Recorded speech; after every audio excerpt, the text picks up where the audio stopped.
In the last mini lecture, I ended kind of abruptly talking about what happened to the image and likeness of God in the fall.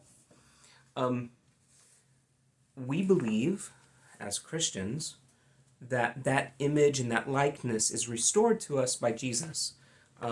Catholics believe that happens in baptism. So if you were baptized, when you joined Christ in the waters of baptism, you are attached to him. You actually are sort of enveloped in him then, and you participate in his life, his death, his burial, and then his resurrection as well. And when that happens, all of the gifts that were lost in the fall, we'll talk more about this later, but all those graces that God created us to enjoy forever, but that our parents lost for us, all of those are restored to us in Christ. The other thing that's interesting about this, about the image and likeness of God that was lost, is that, again, remember I said that that's not a physical image. God doesn't have a body. And yet, the church fathers, they say that part of the reason that language is used, and part of the reason God created us in the fashion that he did, is because he was creating a body in which at least the second person of the Holy Trinity would eventually come to inhabit. Right? So, in a strange, unexpected fulfillment of this verse about being made in God's image and likeness, Christ came and actually filled up the human form with the divinity, with God, in a way that no one could have anticipated. And so you and I actually are created in God's image, in the sense, like physically even, because Christ inhabited this physical form as well. So that's one of the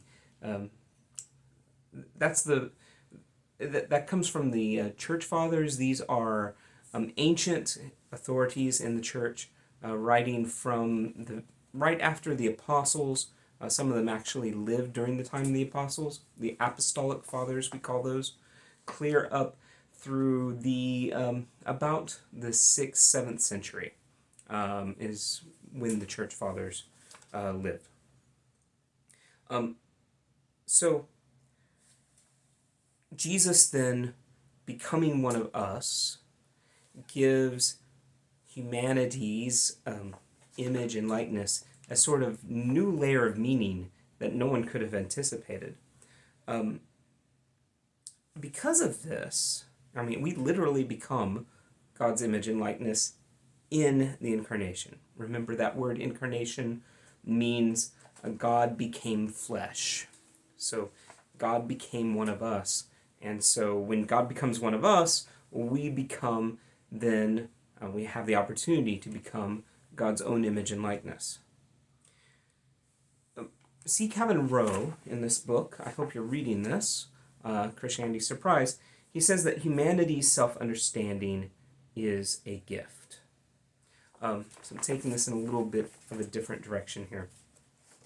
And I would say this is sort of the central theme of this book. He's really coming against a way of thinking of the human person. He calls it the lie of self-autonomy. Okay, this idea that I can be a self-made person. I don't need a community. I don't need my family. I make myself who I am. And this is a very pervasive statement, I would say, all across our culture, across all political lines. I grew up pretty conservative, and there was a radio talk show host that I liked to listen to, a conservative radio talk show host that I listened to when I was in high school, who used to talk about rugged individualism. And I used to think, oh, that's great. And today, I realize that this is precisely the sort of thing that C. Kevin Rowe is preaching against in this book. And so what does it mean to recognize that our self-understanding, the way we think of ourselves, is a gift? Well, here's a couple things. We're going to hit at this in the next few modules, actually.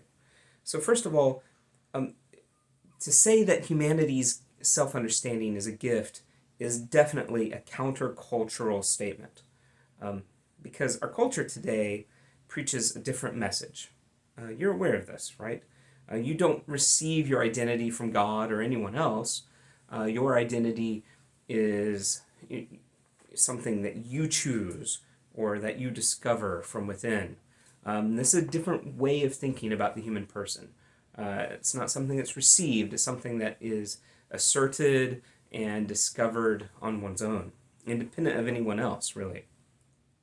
You craft your own identity rather than receiving it, really.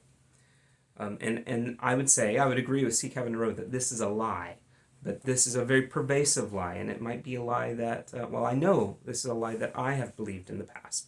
It might be a lie that you have believed. Also, though, just because your identity is a gift, you don't get to craft it. This is a given. You can't just be whoever you want to be. You have to be who God made you to be. At the same time, that doesn't mean that you're nothing. You are actually a character in the story of everything. And I would even say that you are the hero of your story. No one else can be. You're not, you might be a supporting character in other people's stories, just like I'm hopefully a supporting character in your story right now.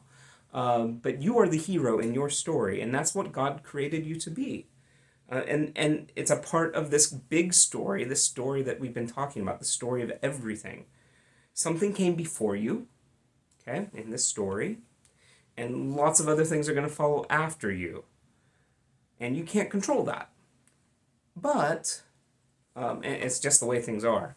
But, for this little bit of the story of everything, you are the star of the show. And now think about how this disrupts this idea of the autonomous individual. Because if you're a part of the story of everything, then you're not just doing your own little thing. You're a part of this much bigger narrative.